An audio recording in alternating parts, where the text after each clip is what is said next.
Malir jail से 200 के करीब कैदी जो हैं वो फरार हो गए हैं। बुखारी साहब, बड़ा अजीबो गरीब सा ये वाक़या कल पेश आया है। क्या लगता है, जेल इंतज़ामिया की गफलत है या मामला कुछ और है? पहली बात तो यह कि इससे पहले कि हम मलीर जेल की तरफ चले, मेरा ख्याल से थोड़ा सा हम अपने नाज़रीन को भी याद करा दें जी। ये जेलें टूटने का जो मंजरनामा है ना, ये अब एक यानी एक बाकायदा हरकत होती जा रही है, इसलिए कि दो बड़े वाक़यात हुए थे जेल ब्रेक के। एक DI खान की जेल टूटी थी और दूसरी बन्नू की जेल पे हमला होकर दीवार तोड़ के कैदियों को रिहा कराने की कोशिश की गई थी। लेकिन आज तक किसी ने हमें ये नहीं बताया कि उसके पीछे अवामल क्या थे, क्योंकि उन दो जेलों में तो बड़ी संगीन नौयत के मुजरिम जो थे, जो सज़ाएँ भुगत रहे थे, उनमें दाइश के लोग थे, उनमें तालिब TTP के लोग थे, उनमें बहुत सारे दहशतगर्द जो है वो थे। लेकिन आज तक हमें किसी ने ये नहीं बताया कि वहाँ हुआ क्या था। ये जो मलीर का वाक़या है, इसको बहुत सीरियसली लेने की ज़रूरत है। खुदा का शुक्र ये है कि वहाँ कोई अहम कैदी नहीं थे। लेकिन जो कंट्रोवर्शियल बातें सामने आ रही हैं, किसी ने कहा ज़लज़ले की वजह से दीवार टूट गई, किसी ने कहा वो मेन जेल गेट से भागे हैं।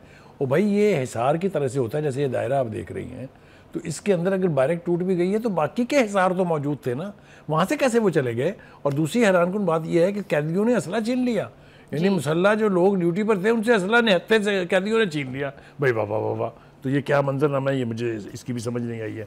दूसरी बात ये है, वज़ीर दाखिला सिंध ने ये भी कह दिया कि भाई कोई दीवार शिवार नहीं टूटी है। वही देखे ना, मैंने कहा ना कंट्रोवर्शियल स्टेटमेंट्स आ रहे हैं, सही पिक्चर हमारे सामने नहीं आ रही। लेकिन उस माँ को सलाम किए बगैर मैं नहीं रह सकता जो अपने फरार कैदी बेटे को लेके वापस जेल छोड़ने आई और उसने कहा कि मेरे बच्चों को माफ़ कर दें इस हरकत के लिए कि वो भागा है, बाकी तो वो सज़ा अपनी भुगतेगा।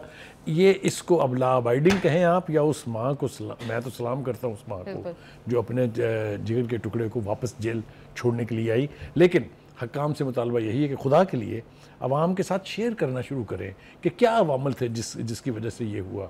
सिर्फ ज़लज़ले का नाम लेके आप इसके पीछे छुप नहीं सकते हैं।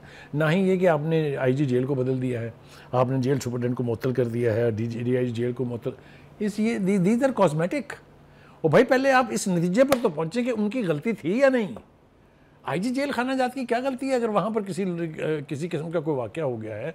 पहले आप इंक्वायरी कराएं, फिर रिस्पॉन्सिबिलिटी फिक्स करें, फिर एक्शन लें। ये जो जल्दबाजी में हम कॉस्मेटिक फैसले करके और फिर उसके बाद छुपने की कोशिश करते हैं, इससे कुछ नहीं होने वाला। 24 घंटे गुजर गए, कोई प्रॉपर रिपोर्ट ही सामने नहीं आई, अभी तक कोई प्रॉपर तहकीक इन्वेस्टिगेशन ही नहीं हुई। एग्जैक्टली। और अभी बड़ी तादाद जो है कैदियों की फरार है।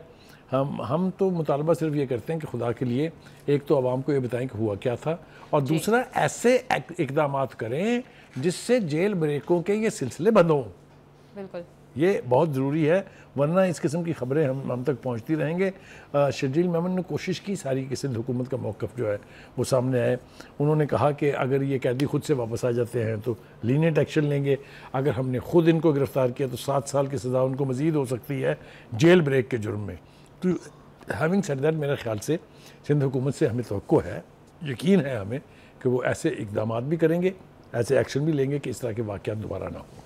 जी, हुकूमत ऐसे इक़दाम करेगी। लेकिन काफ़ी हैरत की बात है कि कराची जैसा शहर जो कि एक मेन सिटी है, वहाँ दंदनाते हुए जो है वो 200 से ज़ायद कैदी जो है वो फ़रार हो गए हैं। बड़ी हैरानकुन बात है, इसे इंतज़ामिया की गफलत ना कहें तो क्या कहें। प्रोग्राम का वक्त हो गया ख़त्म, हमें दीजिए इजाज़त, आपसे मुलाकात होगी इंशाल्लाह कल। अल्लाह हाफ़िज़।